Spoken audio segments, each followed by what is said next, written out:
हाँ जी सर, तो कैसे हैं आप सब लोग? एकदम मस्त बढ़िया मज़े में होंगे।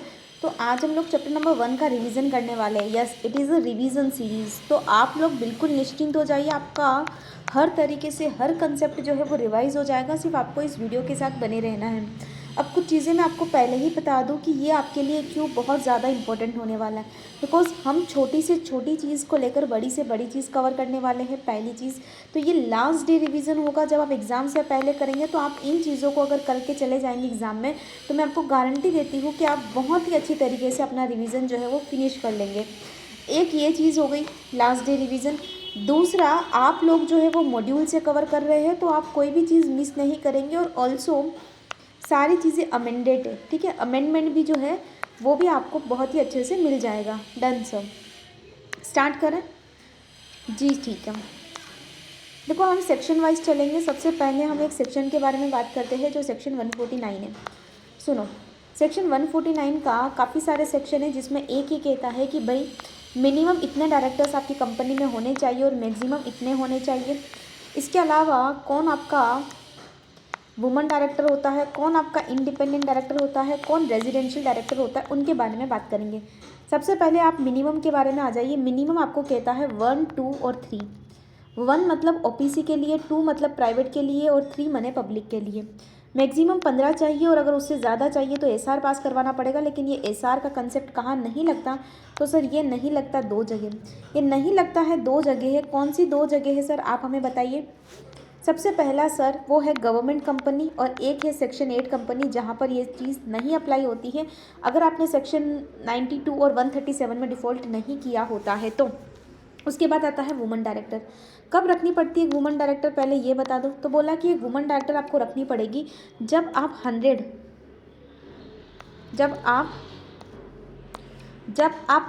और 300 से अबाउ कर जाएंगे या इतना कर जाएंगे। विच मीन्स अगर आपका टर्नओवर नहीं, आपका पेड अप शेयर कैपिटल या फिर आपका टर्नओवर। और हर लिस्टेड कंपनी में तो एक वुमन डायरेक्टर रखनी ही रखनी है, और ये पब्लिक के लिए है कि paid up share public company के लिए ये लिमिट अप्लाई होती है, ठीक है।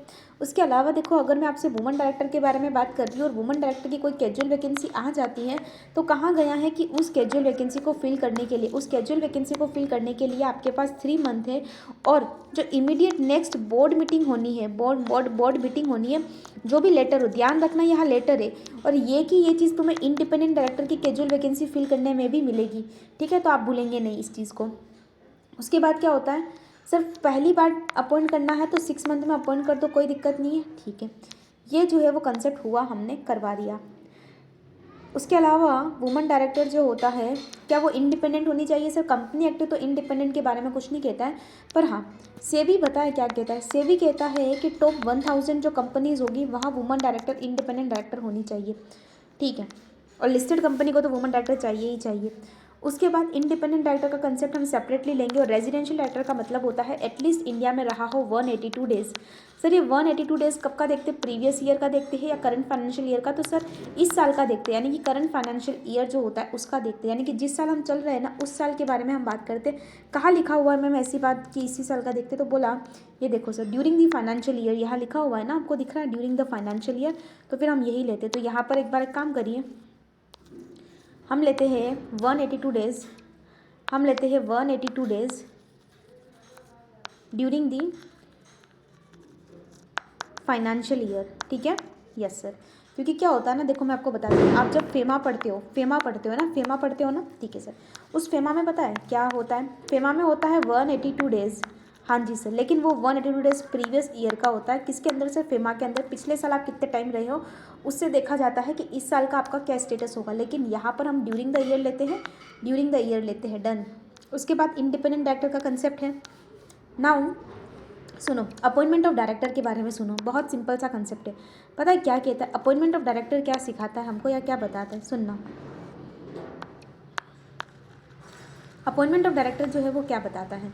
बहुत सिंपल सा फंडा है। अगर मैं आपसे कहूँ कि कंपनी का जो फर्स्ट डायरेक्टर जो अपॉइंट होता है वो होता है इंडिविजुअल पर्सन, इंडिविजुअल जो पता है क्या है, सब्सक्राइबर ऑफ मेमोरेंडम है।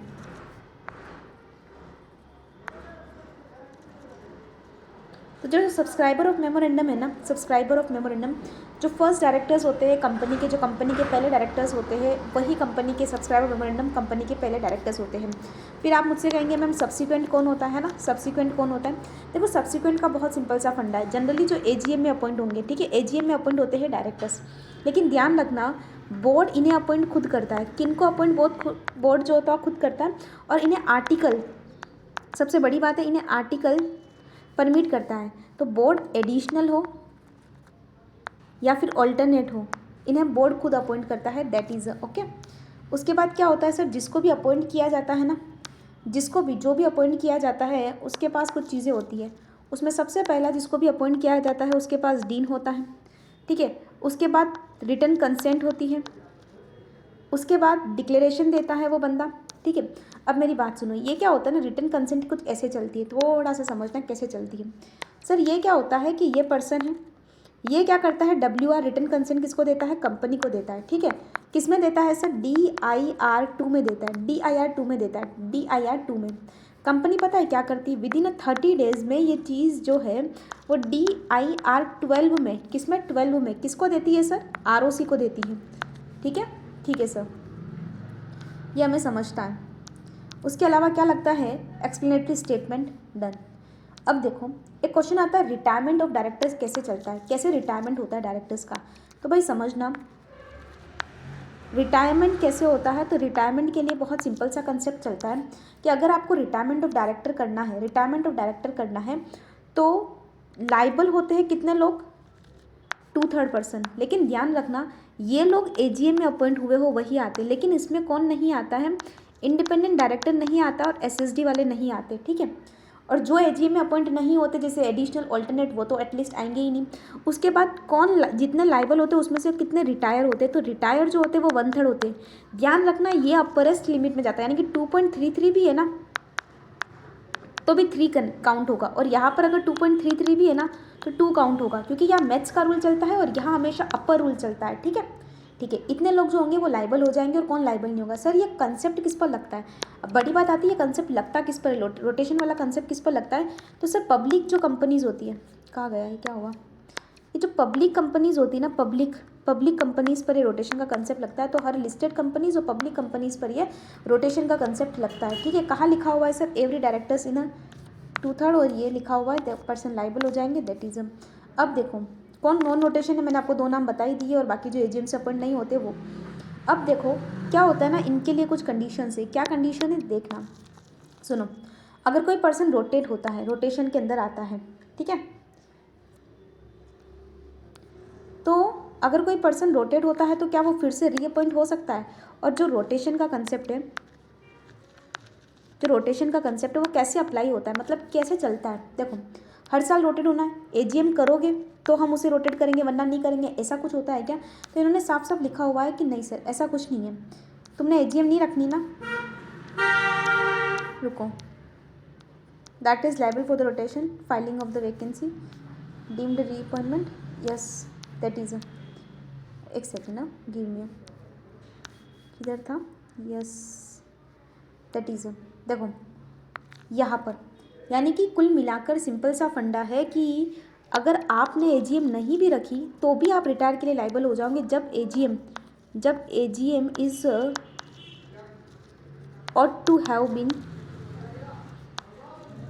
हेल्ड, यानी कि जिस दिन हेल्ड हो जानी थी, जिस दिन उसका आखिरी दिन था, आपका ऑफिस वेकेट हो जाएगा। उस दिन क्या हो जाएगा सर, उस दिन आपका ऑफिस जो है वो क्या हो जाएगा, वेकेट हो जाएगा आपका ऑफिस अपने आप। अगर आपने मीटिंग नहीं भी करी ना तो भी ऑफिस वेकेट हो जाएगा, बिकॉज ऑफ जिस दिन लास्ट डे है that AGM which is held, ठीक है। अब देखो डीम्ड रीअपॉइंटमेंट क्या होता है। सर डीम्ड रीअपॉइंटमेंट क्या होता है ये थोड़ा हमें बताओ, एक बार थोड़ा समझाओ। तो बहुत सिंपल सा फंडा है, डीम्ड रीअपॉइंटमेंट का कंसेप्ट आपको ऐसे समझ में आएगा, सुनो। डीम्ड रीअपॉइंटमेंट का कंसेप्ट इस तरीके से समझ में आएगा कि भाई साहब अगर मैं आपसे कहूँ कि हमें अपॉइंटमेंट करना है किसी पर्सन का, लेकिन क्या होता है ना, जिन पर्सन को हमने रिटायर किया है वो रिटायर हो चुके, लेकिन अगर हमने अपॉइंट ही नहीं किया उनकी जगह किसी को तो ऑब्वियसली हमें मिनिमम डायरेक्टर तो रखने पड़ेंगे। तो हम क्या करते हैं, डीम्ड डायरेक्टर का कंसेप्ट लेकर आते हैं कि भाई साहब अगर मीटिंग एडजन होती है और उस एडजन मीटिंग में भी हम क्या नहीं कर पाते हैं, वैकेंसी को फुलफिल नहीं कर पाते हैं, ठीक है ना, नॉट फुलफिलिंग वैकेंसी। आप बोलोगे मैम मीटिंग एडजन हुई, चलो ठीक है मान लिया। एडजन मीटिंग में भी अगर आप फुलफिलमेंट नहीं कर पाए तो डीम्ड रीअपॉइंटमेंट हो जाता है। लेकिन इसके कुछ एक्सेप्शन हैं सर, इसके कुछ एक्सेप्शन से क्या एक्सेप्शन है, इसके कुछ एक्सेप्शन है सर। यानी कि कब हम मानेंगे कि ये एक्सेप्शन ये कहता है कि कब हम मानेंगे कि हम इन्हें रीअपॉइंटमेंट नहीं करेंगे। देखो सबसे पहले हमने क्या किया था, इनको अपॉइंट करने के लिए रिजोल्यूशन रखा था मीटिंग में, ठीक है, हमने रिजोल्यूशन मीटिंग में रखा था, लेकिन वो लॉस्ट कर गया। सर लॉस्ट कर गया का मतलब होता है कि हम उनका एजीएम में शेयर होल्डर्स जो थे ना, उन्होंने उसका अपॉइंटमेंट करने से मना कर दिया, फर्स्ट केस, ठीक है। दूसरा क्या होता है सर, वो पर्सन ही क्या कर रहे हैं, अपनी अनविलिंगनेस शो कर रहे हैं, या फिर वो डिस्क्वालीफाई हो गए हैं, तो फिर आप उन्हें फिर से अपॉइंट नहीं करेंगे, मतलब उनका डीम्ड रीअपॉइंटमेंट भी नहीं माना जाएगा, ठीक है। या फिर किसी पर्सन का अगर अपॉइंटमेंट या तो एसआर या ओआर से ही होना है, तो फिर आप उन्हें इस तरीके से अपॉइंटमेंट में नहीं ले सकते। या फिर अगर आपने क्या किया है, बहुत सिंपल सा फंडा है, आपने सेक्शन 62 का कॉन्ट्रावेंशन किया है। देखो सर सेक्शन 62 आप आगे पढ़ेंगे, एक अच्छा 162 एक सेक्शन है जिसमें क्या होता है ना, हम लोग अपॉइंटमेंट के बारे में बात करते हैं, जहाँ पर हम लोग क्या करते हैं कि जब किसी के पास मेजॉरिटी शेयर्स होते हैं ना, तो हम किस तरीके से एक सिंगल रिजोल्यूशन पास करके अपॉइंटमेंट करते हैं। 162 जब आएगा तो आपने 162 का वॉयलेशन किया, दैट इज़ ऑल। अब क्या होता है ना, अब देखो बहुत सिंपल से फंडे है, ये डीन के बारे में सारे के सारे सेक्शन है। सबसे पहले डीन आपको चाहिए, तो डीन के लिए आपको पक्की बात है एप्लीकेशन फाइल करनी पड़ेगी, है ना। डीन और डीपीआईएन जो होता है वो एक ही होता है। और अब डीन के लिए एप्लीकेशन फाइल करोगे, रिक्वायरमेंट ऑफ डीन के लिए सबसे पहले आप एप्लीकेशन फाइल करोगे कहाँ पर, तो देखो यहाँ पर, यहाँ लिखते हैं नहीं, यहाँ पर सबसे पहले क्या होता है सर, फाइलिंग ऑफ एप्लीकेशन। तो फाइलिंग DIR3 में आप एप्लीकेशन फाइल करोगे, है ना। 3 में आपने एप्लीकेशन फाइल करी, ठीक है। क्या होता है ना, कई बार INC 32 में भी आप स्पाइस में फॉर्म फाइल करके एटलीस्ट 3 तो दिन ले ही सकते हो, कितने 3 दिन तो आपको मिल ही जाते हैं, ठीक है। उसके बाद क्या होता है कि इन्होंने क्या करना है, DIR3 में अप्लाई करना है डीन के लिए, और उसके लिए काफ़ी सारी इन्फॉर्मेशन जो है वो उन्हें देनी पड़ेगी, ठीक है। अब पता है उन्हें विदिन 1 मंथ में डीन अलॉट भी हो जाएगा। हाँ जी सर, विदिन 1 मंथ में डीन अलॉट भी हो जाएगा, बढ़िया बात है, कोई दिक्कत नहीं होगी। अब जब उन्हें डीन अलॉट हो गया, और अगर आपको लगता है ना, अगर कोई भी इनकम्प्लीट इन्फॉर्मेशन है, बहुत सिंपल सी बात है सर, इनकम्प्लीट इन्फो है, तो आपको 15 डेज़ में of such placing on the website and email. तो सर जो ROC है ना, जो सेंट्रल गवर्नमेंट है ना, वो क्या करेगी 15 डेज़ में क्या करेगी, आपको ईमेल पर और वेबसाइट पर प्लेस कर देगी, ठीक है। तो ईमेल एंड वेबसाइट दोनों पर प्लेस कर देगी कौन, सेंट्रल गवर्नमेंट, ठीक है। नाउ ये देखो, ये इन्होंने बोला आपने एप्लीकेशन दिया और ये सब कुछ, ठीक है। उसके बाद क्या होता है, आपको एप्लीकेशन नहीं मिल सकता मोर देन 1, ठीक है। अगर आप सोचते हो कि आप लोग मोर देन 1 दिन ले लोगे, तो ये पॉसिबल ही नहीं है, नॉट पॉसिबल, ठीक है। अब क्या होता है, जब आपको डीन मिल जाता है विदिन अ 1 मंथ में डायरेक्टर टू इंटीमेट डीन, तो डीन मिलने के यू हैव अ 1 मंथ, उस 1 मंथ में आपको क्या करना पड़ता है, कंपनी को इंटीमेट करना पड़ता है। किसको, कंपनी को इंटीमेट करना पड़ता है कि भाई हमें देख लो, हमें डीन मिल गया, तो आपको कंपनी को इंटीमेट करना पड़ता है, ठीक है। अब पता है कंपनी क्या करती है, जैसे उसको 1 मंथ में उस पर्सन ने बताया, उस पर्सन के इन्फॉर्म करने के विदिन 15 डेज़ में, कंपनी का काम फास्ट है, विदिन 15 डेज़ में पता है वो इसको ROC को सबमिट करती है। कौन, कंपनी करती है ROC को, कि भाई साहब देखो हमारे डायरेक्टर्स के पास डीन आ गया, वो खुश हो जाती है, तो वो क्या करती है, सबमिट कर देती है। अब आप बोलोगे मैम जब हम लोग यहाँ पर ROC को डीन फाइल करते हैं, फर्निश करते हैं, ठीक है, करना है तो कर दिया। अब उसके बाद क्या होगा, देखो नेक्स्ट इज़, अगर आपने किसी भी तरीके की गलती करी तो पनिशमेंट है। डीन फर्निश करने में अगर, मतलब सर, अगर आरओसी को डीन फाइल करने में अगर कोई भी गलती करी,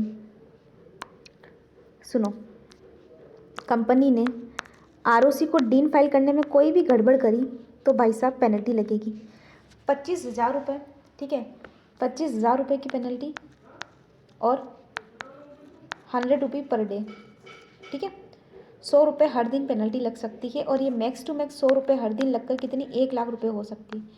कितनी हो सकती है? 1 लाख रुपये हो सकती है, ठीक है। फिर अगर मैं आपसे कहूँ मिनिमम पेनल्टी कितनी लगेगी, मिनिमम पेनल्टी कितनी लगेगी, तो यहाँ पर उस पर्सन को जो डिफ़ॉल्टिंग ऑफिसर है ना, उससे भी 25,000 रुपये। कुल मिला के ध्यान रखना, ये पेनल्टी कंपनी के लिए भी है और ऑफिसर के लिए भी है, ठीक है ना। तो ये मत भूलना कि this penalty is for company और फॉर ऑफिसर बोथ, ठीक है। The penalty is for a company और फॉर ऑफिसर बोथ है। तो यहाँ पर ये चीज़ हमने क्लियर कर दी, हमने कंप्लीट कर दी, दैट इज़ ऑल ओके, ठीक है। नाउ जब हम बात कर रहे हैं आपसे 158 के बारे में, तो समझना ये वही पेनल्टी है। तो आप एक बार ये याद रखना, 25,000 100 रुपये पर डे की पेनल्टी कंपनी और ऑफिसर सब पे बराबर है। उसके अलावा अगर कैंसिलेशन होता है, सो कैंसिलेशन करना या सरेंडर और डीएक्टिवेशन, डीन का मतलब क्या होता है? कुल मिला के कैंसिलेशन के बारे में बात हो रही है। क्या डीन का कैंसिलेशन हो सकता है? अगर हो सकता है ना, तो ऐसी कौन कौन सी सिचुएशंस होती है जब कैंसिलेशन हो सकता है? तो उन सिचुएशंस के लिए सबसे पहले पता है क्या होता है कि अगर कोई सेंट्रल गवर्नमेंट या फिर रीजनल डायरेक्टर्स जो होते हैं, उनके पास डीन इज़, देखो पहले समझना कि कब कब कैंसिल होता है। अगर डीन, तो डीन पता है कब कैंसिल होता है? जब डीन अगर डुप्लीकेट होता है। तो कुछ सर्कमस्टेंस है जब डीन जो होता है वो डुप्लीकेट है, तो आप लोग क्या करोगे, डीन को कैंसिल करने की एप्लीकेशन दे सकते हो। या फिर क्या होता है कि आपने फ्रॉडुलेंट मैनर में क्या किया होता है, फ्रॉडुलेंट मैनर में डीन ऑब्टेन किया होता है, तो ऐसे में भी पता है डीन कैंसिल हो जाता है अगर फ्रॉडुलेंट मैनर में डीन ऑब्टेन किया होता है तो। या फिर अगर उस पर्टिकुलर पर्सन की डेथ हो जाए, उस इंडिविजुअल की, तो भी तो उसका डीन कैंसिल हो जाता है, ठीक है, ओके। उसके अलावा अगर कंसर्न इंडिविजुअल डिक्लेयर कर दे, अगर वो क्या हो जाए ना, सुनो, वो अनसाउंड माइंड का हो जाए, वो अनसाउंड माइंड का हो जाए, इन दी पर्टिकुलर केस ऑल्सो ऐसा हो सकता है, हाँ जी सर। देन इंसॉल्वेंट हो जाए या फिर वो खुद सरेंडर कर दे, ठीक है। तो वो अनसाउंड माइंड का हो जाए या फिर वो खुद क्या कर दे, वो खुद ही इंसॉल्वेंट हो गया या फिर वो खुद सरेंडर कर दे। देखो जब सरेंडर खुद से होता है ना, तो उसके लिए कौन सा फॉर्म फाइल होता है, तो यहाँ पर देखना DIR 5 फाइल होता है, ठीक है, डन, हाँ जी सर। उसके बाद कुछ और बातें कर लेते हैं, दैट इज़ अगर आपको कोई इंटीमेशन चेंज करना है, चेंजेस के लिए क्या करोगे, चेंजेस के लिए आपको क्या करने की ज़रूरत है, सुनना, चेंजेस करने, अगर आपको इंटीमेशन चेंजेस करने के लिए भी तो इंटीमेशन करना पड़ेगा, तो आपको चेंजेस करने के लिए भी तो चेंजेस करने के लिए भी तो इंटीमेशन करना पड़ेगा। तो यहाँ पर क्या बोला कि अगर आपको चेंजेस करने हैं तो DIR 6 में क्या करोगे चेंजेस के लिए, देखो मेरी बात सुनो, DIR 6 में तुम चेंजेस के लिए फॉर्म भरोगे तो तुम्हें चेंजेस जो है विदिन 30 डेज़ में हो जाएगा, 30 डेज़ में चेंजेस हो जाएगा। एक बात समझना, थोड़ा अच्छे से समझना, आपको डीन जो है वो फाइल करना है, तो आपने डीन कितने में कब फाइल किया, कौन सा फॉर्म फाइल किया, दैट इज़ अभी मैंने बताया था आपको, यहाँ पर DIR डीन के लिए एप्लीकेशन लगाई ना आपने, विदिन अ 1 मंथ में आपने DIR के लिए एप्लीकेशन लगाई, देखो 3 फाइल किया है ना, या 3 फाइल किया, और अगर आपको चेंजेस करना है तो आपको उसका डबल जस्ट 6 फाइल करना होगा। इंटीमेशन अगर चेंजेस के लिए करना है 6 फाइल करना होगा और 30 डेज़ में इंटीमेट करना होगा, ठीक है, डन जी सर, ठीक है। नाउ आ जाओ 160 पर। देखो ये 160 जो है वो क्या बताता है, right to person other than retiring director to stand for directorship. क्या मेरे पास राइट है, ये कहता है हाँ जी आपके पास भी राइट है, बस आपके पास 1 लाख रुपया होना चाहिए और उस 1 लाख रुपये से फॉर्म भर के आप कंपनी पर अपना जो है आप बता सकते हो कि भाई मैं भी खड़ा हूँ डायरेक्टरशिप के लिए। अब क्या होता है कम से कम 14 डेज़ पहले, कम से कम 14 डेज़ पहले तो आपको बताना पड़ता है कंपनी को कि भाई मैं भी जो है इलेक्शन लड़ूंगा इस बार, ठीक है, ऐसा बता दो। क्या आपके पैसा रिफंड होने के चांसेस है? अगर आपको 26%, सुनो, अगर आपको 26% या मोर की वोटिंग आती है तो फिर रिफ़ंड होने के चांसेस है, बाकी तो भाई साहब रिफ़ंड होने के चांसेस नहीं है। तो मैंने आपको क्या बताया, एटलीस्ट 14 डेज़ बिफोर, देन यहाँ पर 1 लाख रुपी, देन इंडिपेंडेंट डायरेक्टर्स, एक्सेप्शंस बता दिए कि भाई साहब अगर कोई इंडिपेंडेंट डायरेक्टर है, सुनो एक्सेप्शन भी देख लो कि अगर कोई पर्सन इंडिपेंडेंट डायरेक्टर के रूप में अपना नाम दे रहा है उसे ये पैसा देने की ज़रूरत नहीं है 1 लाख रुपया, या फिर वो नॉमिनेशन रेम्युनरेशन कमेटी का है तो भी उसे पैसा देने की ज़रूरत नहीं है, या फिर अगर मैं आपसे कहूँ कि उसका नाम जो है वो बोर्ड, या तो बोर्ड रिकमेंड कर रहा है या नॉमिनेशन रेम्युनरेशन कमेटी जो है वो डिक्लेयर कर रही है, वो बता रही है, तो इसको भी ज़रूरत नहीं है, और आईडी है उसको भी ज़रूरत नहीं 1 लाख रुपये देने की, ठीक है।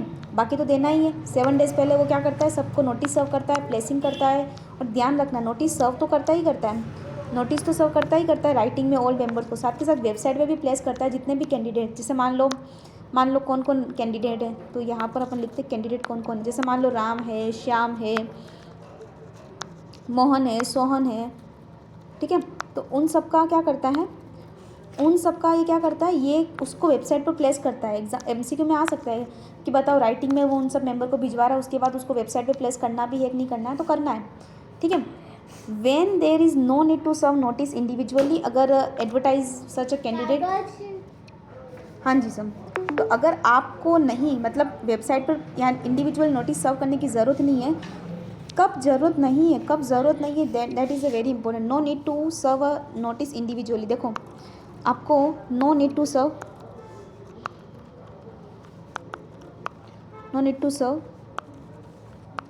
नोटिस इंडिविजुअली, ये बहुत इंपॉर्टेंट हो जाता है, ठीक है, ये आपको पता होना चाहिए, याद भी रखना कि कब आपको इंडिविजुअली नोटिस सर्व करने की ज़रूरत नहीं पड़ेगी। अगर आपने नॉट लेस देन 7 डेज़ पहले, बिफोर द 7 डेज़ पहले आपने अगर एडवर्टाइज़ कर दिया, यानी कि सर अगर आपने बिफोर द 7 डेज़, यानी कि जैसे मीटिंग स्टार्ट यहाँ होगी, चलो मान लो यहाँ मीटिंग स्टार्ट होगी, इससे 7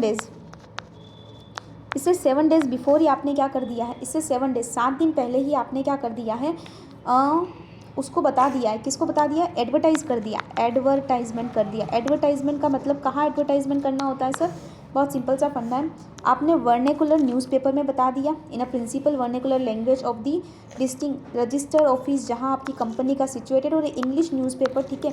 तो आपको क्या करना है, एक तो वर्नेकुलर न्यूज़पेपर में, ठीक है,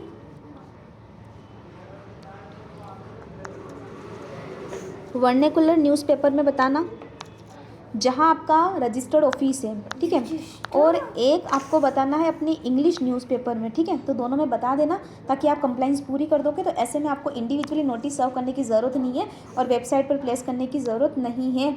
अगर आपने यहाँ पर और यहाँ पर उन्होंने बोला, देखो मेरी बात सुनना, नॉट इंडिविजुअली नोटिस सर्व करने की ज़रूरत नहीं है, मतलब वेबसाइट पर प्लेस तो हर हालत में करना ही करना है, डन, ठीक है सर।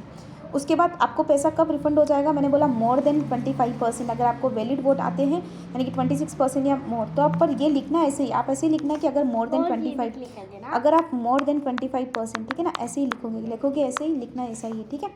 देन नेक्स्ट, ये रूल किस पर अप्लाई नहीं होता है, तो देखो निधि कंपनी के मामले में ये सिर्फ 10,000 रुपये, तो भाई साहब याद रखना कि अगर एग्ज़ाम में निधि पूछ ले कि अगर इसकी जगह ये नहीं, अगर ये निधि कंपनी होती, अगर ये जो है ये क्या होती, ये जो है वो निधि कंपनी होती, क्या होती, निधि कंपनी होती, तो फिर यहाँ पर उसको सिर्फ 10,000 रुपये रखने पड़ते हैं, यहाँ पर उसको सिर्फ 10,000 रुपये रखने पड़ते हैं, ठीक है, ये आपको बताना पड़ेगा। और अगर सेक्शन 8 कंपनी होती, एक और चीज़ ध्यान रखना, अगर सेक्शन 8 कंपनी होती तो रखने तो उसे 1 लाख रुपये ही है, लेकिन अगर उसको 25% की वोटिंग से ज़्यादा वोटिंग नहीं भी आई ना, तो भी उसका पैसा उसको रिफ़ंड हो जाएगा, कोई दिक्कत नहीं है, रिफ़ंड हो जाएगा। सुनना क्या होता है ना, ये सेक्शन 160 के कुछ ना कुछ एक्सेप्शन है, ये सेक्शन 160 का एक्सेप्शन है, 160 का क्या है, अपने आप में एक्सेप्शन है। सर ये क्या एक्सेप्शन है, ये कहता है कि मैं नहीं लगता, किस पर नहीं लगता, इन्होंने बोला कि भाई साहब मैं गवर्नमेंट कंपनी और सब्सिडरी और गवर्नमेंट कंपनी पर नहीं लगता, और ना ही प्राइवेट कंपनी पर लगता हूँ, और ना ही सेक्शन 8 कंपनी पर लगता हूँ, article provide the election of director by bullet, ठीक है, बुलेट से। तो क्या बोला मैंने, वो बुलेट वाली बुलेट ही नहीं, ठीक है ना, ये बुलेट जो पोस्टल बुलेट होता है वो है। तो सर अगर मैं आपसे कहूँ government company, subsidiary of government company, ठीक है, या फिर प्राइवेट कंपनी, और एक सेक्शन 8 कंपनी जहाँ डायरेक्टर्स बुलेट से चूज़ किए जाते हैं, ठीक है, ठीक है, बैलेट। अब मेरी बात सुनो, सेक्शन 151 पता है क्या कहता है? जी सर, देखो सेक्शन 115 जो है वो क्या बोलता है, तो बहुत सिंपल सा सेक्शन है। ये अपने को ये बताता है एसएसडी के बारे में। सर एसएसडी का मतलब क्या होता है, क्या बताता है, पहले हमें बताओ। सुनो, देखो आपने भी सुना होगा स्मॉल शेयर होल्डर डायरेक्टर्स, ये पता है क्या होते हैं? कितने लोग पहले के बोले 1000 अगर कंपनी के मेंबर्स, या फिर 1/10 ऑफ टोटल सच एचएसडी, जितने भी एसएसडी है उनमें से अगर 1/10 बोले, जो भी कम हो बोले। अब आप बोलोगे मैम एसएसडी कौन होता है ये बताओ, मैंने बोला जिसके पास 10,000 रुपये तक के ही शेयर्स होते हैं, यानी कि नॉट मोर देन 20,000 रुपी। ये जो होती है वो नॉमिनल वैल्यू होती है, क्या होती है? नॉमिनल वैल्यू, ठीक है, अंडरस्टूड, यस सर। तो क्या होता है यहाँ पर एसएसडी का कंसेप्ट लग जाता है। अब मेरी बात सुनना, विच एवर इज लोअर ये बता दिया एसएसडी के लिए। अब क्या होता है, नोटिस सर्व होता है। बहुत सिंपल सा फंडा है सर, नोटिस कब सर्व करोगे, मतलब हम कब कंपनी को, जैसे मुझे लगता है कि हम लोगों ने एसएसडी वालों को मिलता है, तो हम जब कंपनी को भेजते हैं तो कम से कम यहाँ मीटिंग होनी है, तो मीटिंग के पहले 14 डेज़ पहले हमें कंपनी को क्या करना पड़ेगा, नोटिस भेजना पड़ेगा। क्या भेजना पड़ेगा? नोटिस कि भाई हम चाहते हैं कि तुम्हारे बोर्ड में हमारा भी एसएसडी अपॉइंट हो, ठीक है। अब देखना आप उस नोटिस में उन्हें क्या क्या लिख कर दोगे, वो बहुत इंपॉर्टेंट है। क्या इंपॉर्टेंट है? क्योंकि आप उसे डीन नंबर दोगे कि हमारे इस पर्सन का डीन है, ठीक है। फिर तुम लिखोगे ये नॉट डिस्क्वालीफाई, कि भाई साहब ये हमारा पर्सन डिस्क्वालीफाई भी नहीं है। और फिर तुम ये भी लिखोगे कंसेंट, कंसेंट कि भाई हाँ वो भी राजी है कि वो बनना चाहता है। तो तुम नॉट डिस्क्वालीफाई भी लिखोगे, डीन भी लिखोगे कि उसके पास डीन भी है, वो डिस्क्वालीफाई भी नहीं है, और वो अपनी कंसेंट भी देता है बनने के लिए, ठीक है सर। अब क्या एसएसडी जो है वो इंडिपेंडेंट डायरेक्टर होना चाहिए? हाँ जी सर। तो ये खुद एक्ट कह देता है कि वो इंडिपेंडेंट डायरेक्टर होगा, इंडिपेंडेंट। तो जब कोई पर्सन इंडिपेंडेंट डायरेक्टर है तो आप खुद ही सोचो, जब मैंने आपको वहाँ पर 160 बताया, रोटेशन वाला कंसेप्ट बताया, वहाँ पर मैंने आईडी निकलवाया और एसएसडी निकलवाया, तो एसएसडी अपने आप निकलेगा, क्योंकि वो इंडिपेंडेंट डायरेक्टर है। जो भी इंडिपेंडेंट होगा वो निकलेगा उस रोटेशन के कंसेप्ट से, ठीक है सर। अब यहाँ पर बोलता है कि वो जो होता है वो कितने टाइम तक रहेगा, ठीक है, उसका टेन्योर क्या होता है। तो such director tenure as a small director shall not exceed a period of 3 consecutive years, यानी कि सर बहुत सिंपल सा फंडा है। क्या फंडा है कि भाई साहब आपको बनना है, बनो, 3 ईयर्स के लिए बन सकते हो, अगले 3 ईयर्स आपका क्या चलेगा, कूलिंग चलेगा, फिर अगले 3 ईयर्स के लिए फिर से बन सकते हो, ठीक है। तो इस तरीके का कंसेप्ट है, आप सिर्फ 3 साल के लिए। देखो मैं जनरली ऐसे याद रखती हूँ, SSD, ठीक है, SSD 3 वर्ड से इसलिए 3 ईयर्स, ठीक है, 3 वर्ड से इसलिए 3 ईयर्स। अगर मैं आपसे कहूँ कि आप 164 को ब्रेक कर दो, चलो डिस्क्वालीफाई हो जाओ, ठीक है, डिस्क्वालीफाई हो जाओ, तो क्या आप यहाँ पर एज ए एसएसडी बन सकते हो? कभी नहीं बन सकते, नहीं बन सकते, नहीं बन सकते, ये बात याद रखना, नहीं बन सकते, ठीक है। अब मेरी बात सुनना, क्या होता है ना, आपको अपना ऑफिस वैकेट करना पड़ेगा। अगर आप डिस्क्वालीफाई हो जाते हो तो आपको अपना ऑफिस वैकेट करना पड़ेगा। कब? देखो बहुत सिंपल सा फंडा, अगर आपका 164 फॉलो नहीं हो रहा है, डिस्क्वालीफाई हो गया, तो 167 वैकेट करने का ऑफिस कहता है। और अगर आप अपनी इंडिपेंडेंस मीट नहीं कर पाते हो 149 के अकॉर्डिंग, तो पक्की बात है आपको अपना ऑफिस वैकेट करना पड़ेगा। अब यहाँ पर मैक्सिमम नंबर ऑफ डायरेक्टरशिप आप कितनी ले सकते हो as a small share holder directors, आप कितनी कंपनी में डायरेक्टरशिप ले सकते हो? तो उन्होंने बोला नॉट मोर देन 2 कंपनीज़, यानी कि आप 2 companies, not more than 2 companies at a same time, एक ही टाइम पर आप 2 कंपनी से ज़्यादा की एसएसडी होल्ड नहीं कर सकते हो। मैं ऐसे जनरली याद रखती हूँ, एसएसडी, एस और एस डबल, बस 2 जगह ले सकते हो। और ध्यान रखना, एक जो होती है कॉम्पिटिटिव बिजनेस में नहीं होनी चाहिए, ये भी बहुत ज़्यादा इंपॉर्टेंट है। बहुत जो है वो कंपटीशन बिजनेस में कॉम्पिटिटिव नहीं होनी चाहिए, कॉम्पिटिटिंग तो बिल्कुल भी नहीं होनी चाहिए, ठीक है, अंडरस्टूड दैट, यस सर। तो कॉम्पिटिटिंग भी नहीं होनी चाहिए, कॉम्पिटिटिंग भी नहीं होनी चाहिए, ठीक है। कूलिंग पीरियड का मैंने आपको उसी टाइम बता दिया था कि भाई साहब कूलिंग इनका ऐसे ही चलता है, 3 आने का, 3 जाने का और 3 वापस से आओ अगर आना है तो, दैट इज़ अ कंसेप्ट। अब देखो सर 167 जो है वो क्या सिखाता है, 161 हमें क्या बताता है, 161, ठीक है। तो 161 बहुत सिंपल है। 161 कहता है additional director, alternate director, casual vacancy, हम सब यही पढ़ेंगे। सुनो बहुत सिंपल सा फंडा एडिशनल डायरेक्टर के बारे में अगर आपको जानना है तो क्या जानोगे? सर एडिशनल डायरेक्टर कौन होता है? देखो काम बहुत है, बर्डन बहुत ज़्यादा है, इतने डायरेक्टर्स नहीं संभाल पा रहे, इतने हैं ऑलरेडी, पर हमें एक और चाहिए। तो एडिशनली क्या कर सकता है, ये बोर्ड जो है, ये बोर्ड ही अपॉइंट कर लेता है, लेकिन कब तक रहता है? नेक्स्ट एजीएम तक, जो एजीएम होती है ना तब तक। अगर आप उसे कंटिन्यू करना चाहते हो तो आपको उसकी एजीएम से अप्रूवल लेनी पड़ेगी, तो उसका टेन्योर नेक्स्ट एजीएम तक ही होता है, ठीक है। वो होता है एडिशनल डायरेक्टर्स सेक्शन 161 के अकॉर्डिंग, ठीक है। अब यहाँ पर टर्म मैंने आपको बता दिया कि नेक्स्ट एजीएम। और अगर आप मुझसे कहेंगे मैम एजीएम हेल्ड ही नहीं हुई, एजीएम हेल्ड ही नहीं हुई, तो अगर आप मुझसे कहेंगे एजीएम हेल्ड ही नहीं हुई तो रुको, अगर मैं आपसे कहूँ एजीएम देखो उनका टेन्योर जो होता है वो क्या होता है, लास्ट एजीएम वाला होता है। लेकिन अगर एजीएम नहीं हुई तो देखो लास्ट डेट, क्या बोला, last date when AGM should be held, तो यहाँ लिखा भी हुआ है shall be held in a future date after due. तो एजीएम जब हो जानी थी तो आपका ऑफिस वहीं तक रहेगा। ऐसा नहीं कि एजीएम ना करके आप अपनी पोजीशन पे बने रहेंगे, बच जाएंगे, नहीं सर। जिस दिन लास्ट दिन एजीएम होनी थी उसी दिन तक आपका टेन्योर रहेगा। अब मेरी बात समझने की कोशिश करना, आपने ऑल्टरनेट डायरेक्टर का कंसेप्ट तो पढ़ा ही होगा। सर ये ऑल्टरनेट डायरेक्टरशिप का कंसेप्ट जो है वो क्या कहता है, ये देखना। ऑल्टरनेट डायरेक्टरशिप जो है वो क्या कहता है, वो कहता है कि भाई साहब, तो क्या होता है ना, ऑल्टरनेट डायरेक्टरशिप के कंसेप्ट में एक्चुअली इस तरीके से चलता है। जब अगर ऑल्टरनेट डायरेक्टरशिप अपॉइंट होता है, ऑल्टरनेट का मतलब होता है अगर कोई बंदा 3 मंथ से ज़्यादा के लिए, समझना, अगर कोई बंदा 3 मंथ से ज़्यादा के लिए मोर देन 3 मंथ्स इंडिया से बाहर जाता है, तो उसकी जगह अगर कोई person more than 3 months India से बाहर जाता है, तो अगर बोर्ड को लगता है ना, तो बोर्ड जो है वो ऑल्टरनेट डायरेक्टर अपॉइंट कर सकता है। ध्यान रखना, मैंने क्या बोला, बोर्ड अपॉइंट कर सकता है। वो पर्सन जो जा रहा है वो पीछे से अपॉइंट करके नहीं जाएगा। अब देखो अगर कोई बंदा ऑल्टरनेट डायरेक्टरशिप लेता है तो ध्यान रखना उसने उस कंपनी में पहले कोई डायरेक्टरशिप ना ही ले रखी हो, इसके अलावा वो किसी और कंपनी में ऑल्टरनेट डायरेक्टर भी ना ही हो। और ये ऑल्टरनेट डायरेक्टरशिप मैक्सिमम जो होती है, जो 20 कंपनीज़ की हमारी सीलिंग है ना, उसमें काउंट भी होती है, ठीक है। तो उसमें काउंट भी होती है ये डायरेक्टरशिप, तो ध्यान रखना उसमें भी काउंट होगी। अब सर ये कब तक बना रहेगा, जब तक कि वो फ्लाई वाला बंदा जो उड़ के बाहर गया है ना, आउट ऑफ इंडिया गया है, वो जब तक इंडिया ना आ जाए। जैसे ही वो क्या करेगा, आएगा इंडिया, जी सर। सो इसमें क्या होता है ना, वो बंदा जब वापस रिटर्न आ जाता है ना, रिटर्न इंडिया, तो उनका टेन्योर जो होता है ना वो कंप्लीट हो जाता है, ठीक है। लेकिन हाँ, अगर वो 3 महीने से ज़्यादा के लिए जा रहा है तो ये अपॉइंटमेंट होता है, ठीक है। तो ये मैंने आपको पूरा का पूरा बता दिया, ठीक सर। देन यहाँ पर एक क्वेश्चन भी आया है, यहाँ पर इस क्वेश्चन में यही कह रहा है कि भाई साहब जो पर्सन जो है ना, जो पर्सन आउट ऑफ इंडिया जा रहा है, सुनना बहुत अच्छा क्वेश्चन है, जो पर्सन आउट ऑफ इंडिया जा रहा है वही क्या चाहता है कि मैं अपॉइंट कर दूं पर्सन को। ऐसा पॉसिबल ही नहीं है सर, नहीं पॉसिबल है तो बस। उसके अलावा देखना, टर्म जो होती है ऑल्टरनेट डायरेक्टरशिप की, ओरिजिनल डायरेक्टर के रिटर्न तक ही होती है, return to original director to India. तो टर्म्स क्या होती है, रिटर्न ऑफ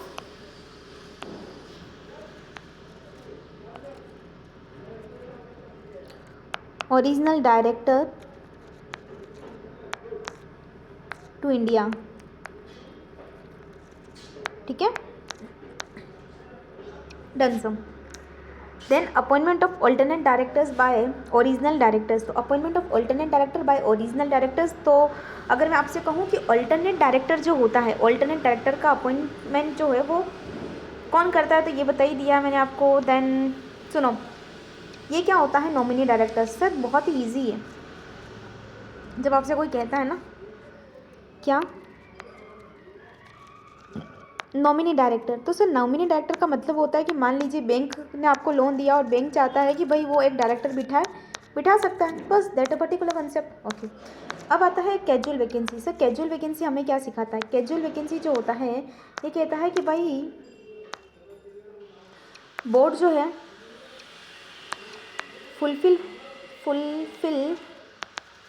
बाय बोर्ड, ठीक है, बोर्ड फुलफिल करेगा। और यहाँ इन्होंने बोला है कि approved in AGM, annual general meeting में अप्रूव हो जाएगा, डन जी डन। कैजुअल वैकेंसी आपको समझ में आ ही गया, फुलफिल बाय बोर्ड और अप्रूव बाय जनरल मीटिंग, ठीक है। अब देखो 162 का मतलब क्या होता है, बहुत सिंपल सा फंडा है, appointment of directors to be voted individually. देखो एक यूनानिमस रिजोल्यूशन पास करो, क्या करो, यूनानिमस। सर ये यूनानिमस का मतलब क्या होता है, एक भी vote, no vote cast in against, एक भी वोट अगेंस्ट में तो नहीं होगा, एक भी वोट अगेंस्ट में नहीं होगा।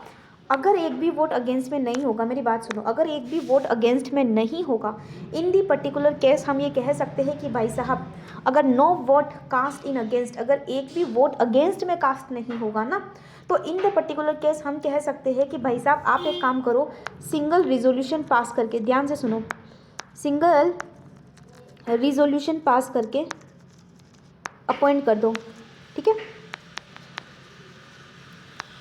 डन। हाँ जी सर, सिंगल रिजोल्यूशन पास करके अपॉइंट कर दो, कोई दिक्कत नहीं है। लेकिन ध्यान रखना, मेरी बात सुनो, मीटिंग में इतने लोग आए, उसमें से इतने लोग आए, उसमें से इतने लोगों ने वोट दिया फेवर में, ठीक है, और इसने वोट ही नहीं दिया तो चलेगा, लेकिन अगर अगेंस्ट में वोट नहीं होना चाहिए, डन, ठीक है। देन सेक्शन 163 क्या कहता है सर? ये कहता है proportional representations for appointment of directors, option to adopt a principle of proportional representation। देखो proportional के लिए आपके पास काफ़ी सारे मेथड है जो आप यूज़ कर सकते हैं proportional के लिए, जिसमें मेनली ऐसा होता है कि सिंगल ट्रांसफरेबल वोट एक होता है, सिंगल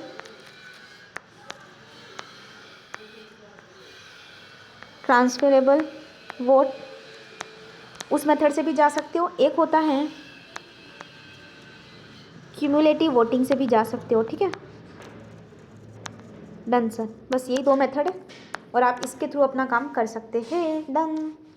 ध्यान रखना ये कहाँ नहीं लगता, government company subsidy of government companies पर नहीं लगता है, ठीक है। 137 और 92 में डिफॉल्ट ना किया हो। अब देखो सर डिस्क्वालिफिकेशन क्या कहता है, भाई साहब कब डिस्क्वालीफाई हो जाता है, जैसे मान लो ये राम है, ये राम जो है डायरेक्टर नहीं बन सकता, कब? कुछ चीज़ें हैं, जब वो अनसाउंड माइंड का हो जाए, या फिर इंसॉल्वेंट हो जाए, ठीक है, या इंसॉल्वेंट हो जाए, या फिर कोर्ट उसे गिल्टी, देखो ध्यान रखना 5 साल तक होता है ना, तो फिर वो 7 ईयर से मोर होता है ना, तो फिर वो लाइफ टाइम के लिए डिस्क्वालीफाई हो जाता है, बाकी वो 5 साल तक ही डिस्क्वालीफाई रहता है, ठीक है, ठीक है सर। कन्विक्टेड बाय कोर्ट, ये बता दिया मैंने ये कंसेप्ट। उसके बाद सर अगर उसको डिस्क्वालीफाई आ जाए, कोर्ट से ऑर्डर आ जाए कि अभी वो डिस्क्वालीफाई है, कॉल जो है वो पे नहीं करता है, देखो सर 6 मंथ हो गए, मोर देन 6 मंथ कॉल का पेमेंट ही नहीं कर रहे हो, है ना, नहीं हो रहा है आपका कॉल का पेमेंट तो भी, ठीक है। अगर आपने क्या किया है, आपने रिलेटेड पार्टी ट्रांजैक्शन में क्या किया है, फ्रॉड किया है, तो भी आप 5 साल तक डिस्क्वालीफाई हो जाते हो 188 के अंदर, ठीक है। बाकी तो अगर आपके पास डीन की कंप्लाइंस पूरी नहीं करी तो है ही है डीन, ठीक है। एक यहाँ पर ये चीज़ ध्यान रखना, यहाँ पर अच्छी डिस्क्वालिफिकेशन मतलब काफ़ी ज़्यादा अट्रैक्ट कर जाती है कि आपको सारा का सारा, देखो क्या होता है, अगर आपने पिछले कितने सालों में, पिछले 3 सालों में, सुनो, पिछले 3 कंसेक्यूटिव ईयर्स में, करंट ईयर नहीं कंसेक्यूटिव ईयर्स में, वापस लिखूँ, 3 कंसेक्यूटिव ईयर्स में अगर आपने पता डिफ़ॉल्ट किया financial statement annual return file करने में, ठीक है, और लिखा हुआ है और यहाँ पे भी और है, फाइनेंशियल स्टेटमेंट और, ठीक है, और अगर आपने इंटरेस्ट और डिपॉजिट में 1 ईयर डिफ़ॉल्ट किया कंटिन्यूसली, तो भाई साहब गए काम से, भाई साहब गए काम से, आप जो है वो डिस्क्वालीफाई हो जाएंगे। आपको सारे के सारे जो भी ऑफिस है ना, वो ऑफिस वैकेट करने पड़ेंगे, जितने भी अदर ऑफिसेस हैं। लेकिन ध्यान रखना आपको वो पर्टिकुलर ऑफिस वैकेट करने की ज़रूरत नहीं होगी, क्योंकि वहाँ डिफ़ॉल्ट ही है, वहाँ बने रहो। यहाँ पर एक बढ़िया सी लाइन आती है कि मान लीजिए 6 month from the date of his appointment, मान लीजिए अगर कोई डिस्क्वालिफिकेशन अकर होती है, सुनना, कोई डिस्क्वालिफिकेशन अकर होती है, मान लीजिए ये बंदा अपॉइंट हुआ और उसके 6 मंथ के अंदर अंदर ये डिस्क्वालिफिकेशन पता चल जाती है, तो क्या ये बंदा जो है वो डिस्क्वालीफाई करेगा अपने सारे ऑफिस? नहीं सर, ये बंदा नहीं करेगा। अगर डिफ़ॉल्टी कंपनी में किसी बंदे का अपॉइंटमेंट होता है और 6 मंथ ही हुए हैं, तो फिर वो डिफ़ॉल्टी नहीं माना जाएगा, उसे अपना ऑफिस वैकेट करने की ज़रूरत नहीं है, ठीक है सर, ठीक है। अब मेरी बात सुनो, मैक्सिमम नंबर ऑफ डायरेक्टरशिप, अब आप 164 को 167 के साथ पढ़ेंगे तो आपको बहुत अच्छे से समझ में आएगा, अभी अपन पढ़ेंगे भी है। देखो बहुत सिंपल सा फंडा है, कितनी मैक्स टू मैक्स ले सकते हो, 165 कहता है मैक्स टू मैक्स कितनी ले सकते हैं, तो ये कहता है 20 कंपनीज़, 20 कंपनीज़ का तुम ऑडिट कर सकते हो, कोई दिक्कत यहाँ पर हमें नहीं है। 20 कंपनीज़ में ध्यान रखना, इसमें से इन्होंने बोला है 10 पब्लिक, 10 पब्लिक बोला है भाई साहब, और बाकी जो बचे हुए ना वो अदर्स। तो यहाँ पर ध्यान रखना 10 पब्लिक ले सकते हो, 10 पब्लिक ज़्यादा नहीं हो सकती, इसके अलावा 10।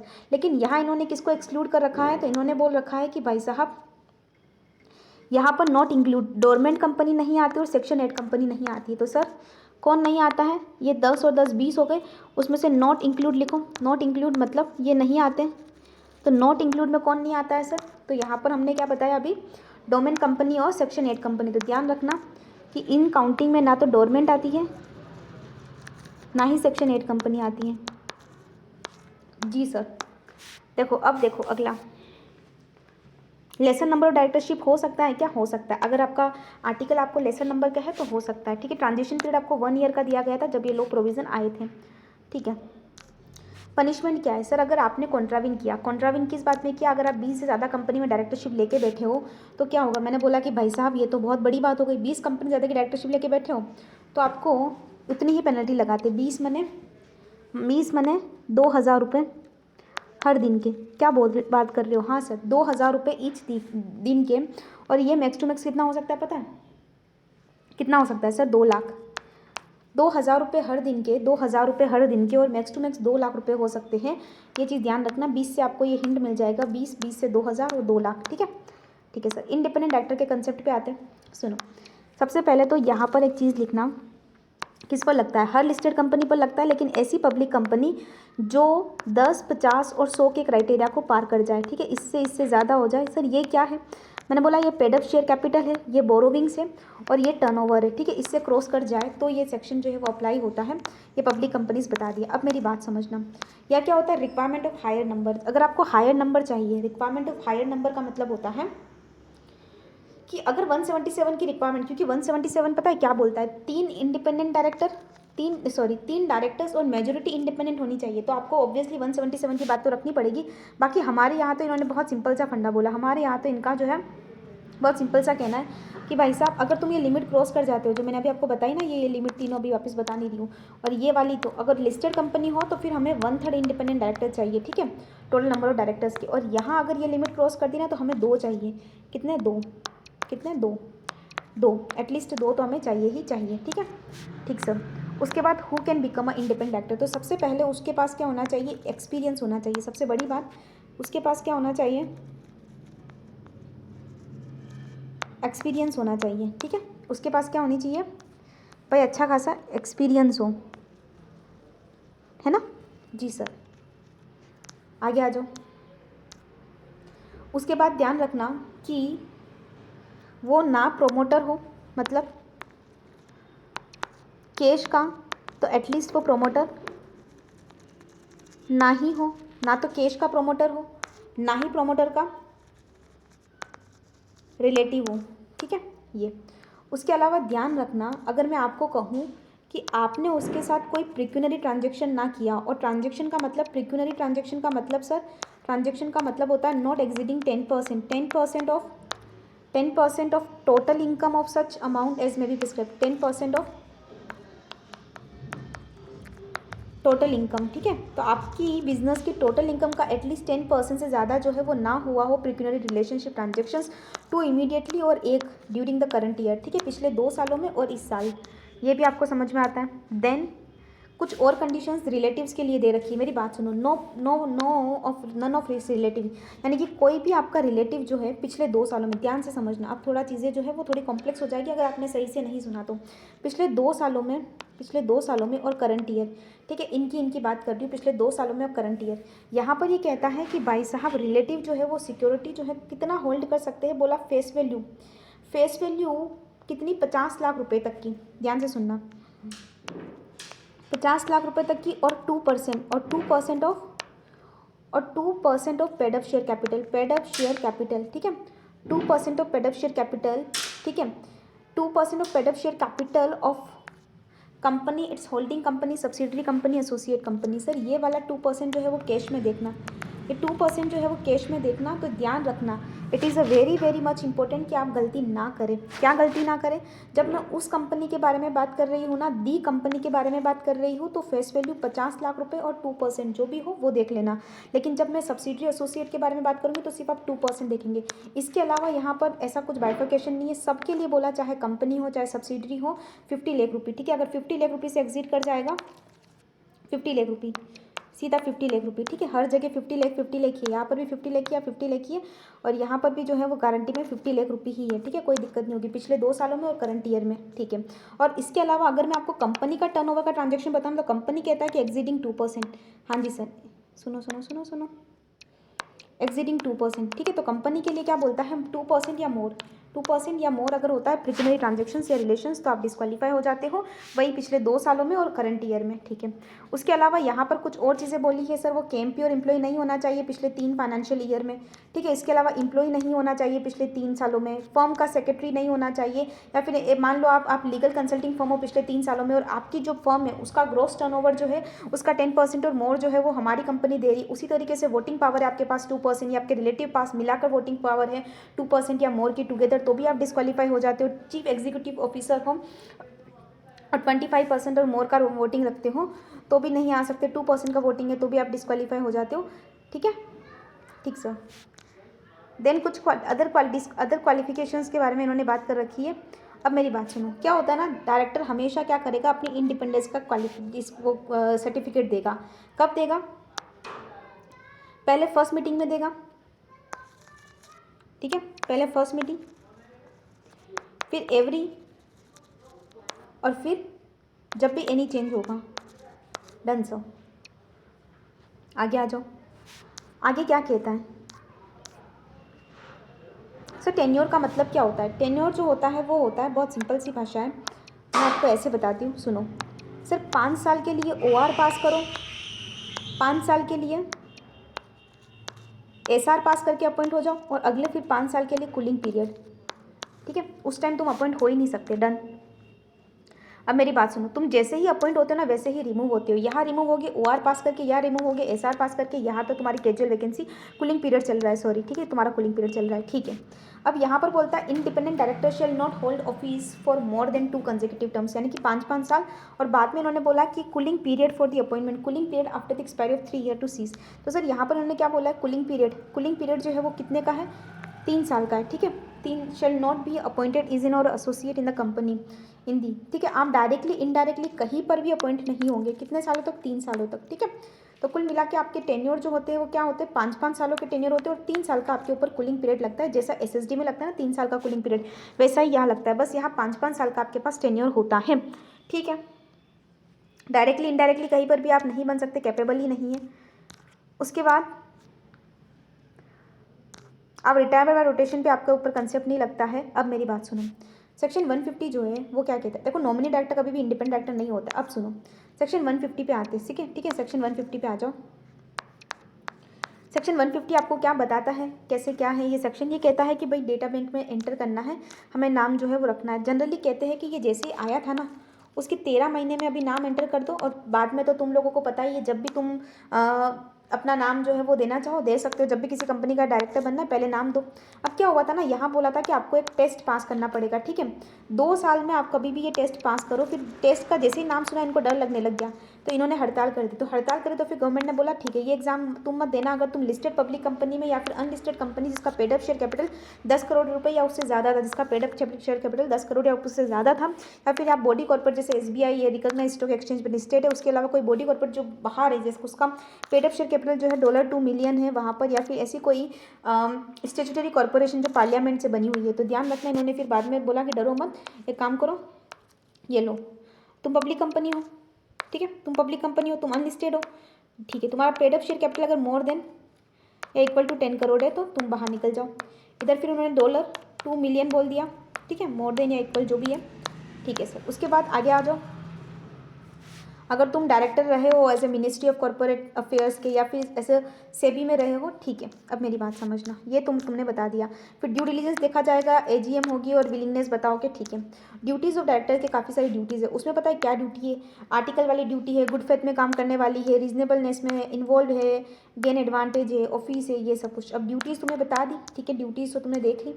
उसके बाद कुछ और ड्यूटीज़ है, डॉक्यूमेंट्स की, एजीएम की, बोर्ड मीटिंग की, then all the duties and then sir vacations of office. Sir vacation पता है क्या कहता है, देखो वैकेशन के लिए 164 के जो ग्राउंड से वो, लेकिन ध्यान रखना एक्सेप्शन में यहाँ पर 162 में सिर्फ उस पर्टिकुलर ऑफिस में तुम वैकेट नहीं करोगे, बाकी सारी कंपनी से सारे ऑफिस से वैकेट कर जाओगे। तुम 12 महीने से आ ही नहीं रहे हो भाई, स्कूल हो गया पूरा साल स्कूल में नहीं जा रहे हो, फिर तुम्हें थोड़ी ना तुम्हें टीसी ना देंगे तो क्या करेंगे, बस वैसा ही हुआ। 12 महीने तक तुम एजीएम में आए नहीं, तुमने 184 का कॉन्ट्रावेंशन किया। जनरली वहाँ अपना इंटरेस्ट डिक्लेयर करते, 184 में पता हम इंटरेस्ट डिक्लेयर करते, उसी तरीके से तुम अपना इंटरेस्ट डिस्क्लोज नहीं किए, डिस्क्वालीफाई हो गए या कन्विक्टेड बाय कोर्ट हो गए हैं या फिर रिमूव कर दिया गया है तुम्हें कंपनी एक्ट के अकॉर्डिंग, या फिर प्रोविजंस तुमने कुछ ब्रेक किया है, दैट इज ऑल कंसेप्ट, तुम लोगों को अपना ऑफिस वेकेट करना पड़ेगा। सर अगर आपने कुछ गड़बड़ी करी तो 1 लाख रुपए से लेकर 5 लाख रुपए तक की पेनल्टी लग सकती है आपके ऊपर। अब देखो रेजिग्नेशन का मतलब क्या होता है। सर रेजिग्नेशन का मतलब होता है पर्सन का बहुत हो गया, पानी सर से ऊपर चला गया, अब मैं चाहता हूँ कि मैं रिज़ाइन कर दूँ। सर क्या आप रिज़ाइन कर सकते हो? सर ऑफकोर्स रिज़ाइन तो हमारे पास राइट है, रेजिग्नेशन देने का राइट है। तो होता क्या ना, जब पर्सन रिज़ाइन करता है ना तो होता है ऐसा है कि उसे 2 तरह से अपने आप को फाइल करना पड़ता है। एक तो उसे कंपनी को देना पड़ता है, एक उसे आरओसी को देना पड़ता है कि भाई मैं रिज़ाइन कर रहा हूँ। कंपनी पता है ये चीज़ आरओसी को भी देती है, लेकिन हाँ ऐसे कुछ प्रोसीजर चलता है। तो देखो सबसे पहले आप DIR 12 में कंपनी को इंटीमेट करोगे, company shall intimate register 30 days में। तो 12 में DIR 12 में जो है ना क्या करेगी, जो कंपनी है ना, कंपनी किसको फाइल करेगी, आरओसी को फाइल करेगी। लेकिन यहाँ पर उस पर्सन की भी, उस बंदे की भी रिस्पॉन्सिबिलिटी है कि वो भी आरओसी को फाइल करे। तो वो किस में फाइल करता है, DIR 11 में क्या करता है, डायरेक्टर फाइल करता है। तो बहुत सिंपल सा फंडा है, ऐसे समझो भाई साहब। एक होता है DIR 11, एक होता है 12, ठीक है। तो क्या होता है सर 11 और 12 में कैसे क्या चलता है, थोड़ा बताना एक बार हमें। बहुत सिंपल सा फंडा है। DIR 11 कौन फाइल करता है सर, डायरेक्टर फाइल करता है। ये कौन फाइल करता है सर, कंपनी फाइल करती है। किसको फाइल करती है, दोनों ही, मैंने बोला दोनों ही आरओसी को ही फाइल करते, कोई दिक्कत नहीं है, ठीक है। ठीक है सर, और ध्यान रखना कंपनी 30 दिन में फाइल कर देती, 30 दिन में फाइल कर देती। अब जब कंपनी के पास ये नोटिस जाता है तो कंपनी इफेक्टिव डेट क्या मानता है, कंपनी बोलता है कि भाई साहब जिस दिन मुझे रिसीव हुआ या फिर जिस दिन उस पर डेट, नोटिस पर डेट लिखी हुई थी, whichever is later. Just for example मैंने लिखा था कि मैं जो है वो 15 तारीख से छोड़ूंगी और नोटिस उनके पास 16 को पहुंचा था, इफेक्टिव डेट क्या होगी, 16 होगी। तो ध्यान रखना कि आपकी जो नोटिस रिसीव होने की डेट है और जो डेट नोटिस पे लिखी है, जो भी लेटर हो वो। अब देखो रिमूवल जो होता है ना 2 तरीके से होता है, ट्रिब्यूनल भी रिमूव करता है, शेयर होल्डर भी रिमूव करते हैं, OR भी होता है, SR भी होता है। सर SR कहाँ होता है, इंडिपेंडेंट डायरेक्टर में होता है। बाकी जो OR से अपॉइंट होता है उसके लिए OR ही होता है। और 241 जब ट्रिब्यूनल रिमूव करता है तो भाई साहब 5 साल तक तुम कहीं देख नहीं सकते, तुम कहीं पर भी अपनी जो है डायरेक्टरशिप होल्ड नहीं कर सकते, ठीक है, क्योंकि ट्रिब्यूनल का ऑर्डर जो है तुम सेटिसाइड नहीं कर सकते। अब आता है removal of directors bye share holders. तो OR कब पास करना है, SR कब पास करना है, मैंने आपको बता दिया। इंडिपेंडेंट डायरेक्टर के सेकंड टर्म में जो है तुम्हें SR पास करना है, बाकी सब में OR ही पास करना। अब देखो क्या होता है ना, जब आप रिमूवल करते हो ना तो आपको स्पेशल नोटिस देना पड़ता है। अब स्पेशल नोटिस में होता क्या है कि यहाँ एक सिंपल सा फंडा है कि कितने लोग साइन करेंगे उस स्पेशल नोटिस पर, कितने लोग साइन करेंगे और एक बात कंपनी को देंगे। अगर आपको किसी डायरेक्टर को रिमूव करना है तो ये बहुत इंपॉर्टेंट है, ये बहुत इंपॉर्टेंट है कि भाई कितने भाई साहब साइन करेंगे। जस्ट फॉर एग्जाम्पल मैंने यहाँ साइन किया, चलो मैंने यहाँ साइन कर दिया, ठीक है। तो कितने लोग ऐसे साइन करेंगे उस स्पेशल नोटिस पर। तो बहुत सिंपल सा फंडा है, एटलीस्ट 1% ऑफ वोटिंग राइट रखने वाले पर्सन, वोटिंग पावर रखने वाले पर्सन, और 1% ऑफ वोटिंग पावर रखने वाले पर्सन, और एटलीस्ट 5 लाख रुपये he has been paid in the aggregate, या फिर उन सब ने मिलाकर कम से कम कितना 5 लाख रुपए तो एटलीस्ट एग्रीगेट पे किया हो, एटलीस्ट 5 लाख रुपए तो एग्रीगेटली पे किया हो। Such notice shall not be send the member earlier. देखो ध्यान रखना ये नोटिस जो है तुम 14 दिन पहले भेजो, कोई दिक्कत नहीं है। यहाँ मीटिंग होनी है इसके 14 दिन पहले भेजो, लेकिन ध्यान रखना 3 महीने से पहले नहीं भेजोगे, 3 महीने से पहले अलाउड नहीं, 14 दिन पहले यहाँ इस पीरियड में कभी भी भेजो चलता है, ठीक है। तो not earlier than the 3 month but that 14 days at least, ठीक है। ये बात हमें समझ में आती है। एक्शंस बाय द कंपनी, क्या क्या एक्शंस लिए जाते हैं। कंपनी अगर स्पेशल नोटिस जो होता है, special notice of resolution to removal of directors, company shall forfeit the send the copy of the directors concern, ठीक है, वो कॉपी सेंड करती है, and the directors not to member that them. तो ध्यान रखना यहाँ पर बहुत इंपॉर्टेंट कंसेप्ट है, मैं फिर बोल रही हूँ। 1% ऑफ द वोटिंग राइट रखने वाले या 5 लाख जो रुपए रखने वाले कम से कम पेड कर दिया हो, इतनी मनी वो बोल दे तो फिर हम लोग एक्शन लेंगे। स्पेशल नोटिस पर साइन करने हुए जाने। फिर आता है representation bye directors, director representation देता है, ठीक है। तो डायरेक्टर रिप्रेजेंटेशन देता है, तो वो जितने भी इफेक्ट्स होते हैं या फिर send to representation every member, ये कंपनी की जिम्मेदारी होती है कि भाई साहब देखो, स्पेशल नोटिस हमने उस डायरेक्टर को भेजा, डायरेक्टर अपना रिप्रेजेंटेशन भेजता है, आप उसे एवरी मेंबर को भेजो। और अगर आपको सेंड करने की ज़रूरत नहीं है, कब सेंड करने की ज़रूरत नहीं है, आइदर द कंपनी, मतलब ऐसा कोई कंपलसरी नहीं है कि हाँ सेंड करना है, representative not being the needless publicity of the. अगर लगता है ना कि भाई आप ट्रिब्यूनल अगर सेटिस्फाई होता है, नहीं भेजने की ज़रूरत कब आती है, जब ट्रिब्यूनल सेटिस्फाई होता है। ट्रिब्यूनल, जब ट्रिब्यूनल को लगता है कि भाई साहब तुम कुछ नहीं करोगे, तुम अपनी सिर्फ पब्लिसिटी करोगे, है ना, तो फिर हम एवरी मेंबर को ना भी भेजेंगे चलेगा। Filing of vacancy sir board he file कर देगा, क्योंकि कैजुअल वैकेंसी ही आई है। फाइलिंग जो होती है वो जो होती है कैजुअल वैकेंसी की तरह माना जाता है, और जो बोर्ड होते हैं वो फाइल करते हैं। न्यू डायरेक्टर जो होते हैं वो उनकी जगह अपॉइंट हो जाते हैं। पेमेंट ऑफ कंपनसेशन, उन्हें कोई कंपनसेशन नहीं मिलता है, ध्यान रखना, ठीक है। कोई कंपनसेशन जो होता है उन्हें नहीं मिलता है, नॉट टू डिराइव, ठीक है, क्योंकि उन्हें हम रिमूव कर रहे हैं, ठीक है ना, उन्होंने कोई अच्छा काम नहीं किया इसलिए, ठीक है। No restriction removal of the directors by the tribunal, tribunal चाहे तो रिमूव कर सकता है, और 5 साल के लिए तुम गए काम से। अब 170 पता है क्या कहता है, ये कहता है रजिस्टर मेंटेन होगा। ऑब्वियसली रजिस्टर मेंटेन होगा, जहाँ नेम होगा, सरनेम होगा, ये फुल डिटेल होगी, और ये काफ़ी सारी चीज़ें होगी, डेट ऑफ बर्थ और ये ब्ला ब्ला, ठीक है। उसके बाद क्या होता है, DIR 12 बता दिया। DIR 12 बोलता है 30 डेज़ में अपॉइंटमेंट करना है, 30 डेज़ में चेंज करना है, टेक प्लेस DIR 12। DIR 12 जो मैंने आपको बताया ना, 12 जब कोई जाता है तो हम, यानी कि कंपनी जो है वो ROC को फाइल करती है 12, ठीक है सर। 177 मेंबर के पास राइट है इंस्पेक्ट करने का, तो मेंबर कभी भी आके क्या कर सकता है, इंस्पेक्ट कर सकता है, लेकिन वो जो बिजनेस आवर्स होते हैं उसमें आता है। पनिशमेंट बता रखी है ये इन्होंने कि भाई साहब अगर कुछ गलती हुई तो 50,000 रुपये, ठीक है, और ये हर दिन का 500 रुपया हो सकता है, और मैक्सिमम 3 लाख रुपए हो सकता है। That is a whole chapter and concept मैंने आपको अच्छे से करवा दिए हैं। अब आप कुछ क्वेश्चंस जो है वो करेंगे साथ में, ठीक है, हम क्वेश्चंस के लिए अलग से सेपरेट वीडियो बनाएंगे। Done, thank you so much, thank you. If you like it, it's give me a motivation just ना। मैं आपको इसलिए कहती हूँ कि अगर आपको पसंद आता है तो प्लीज़ सब्सक्राइब, बिकॉज ना ये मुझे मोटिवेशन देता है कि नहीं आपको मेरा कंटेंट पसंद आ रहा है। Thank you.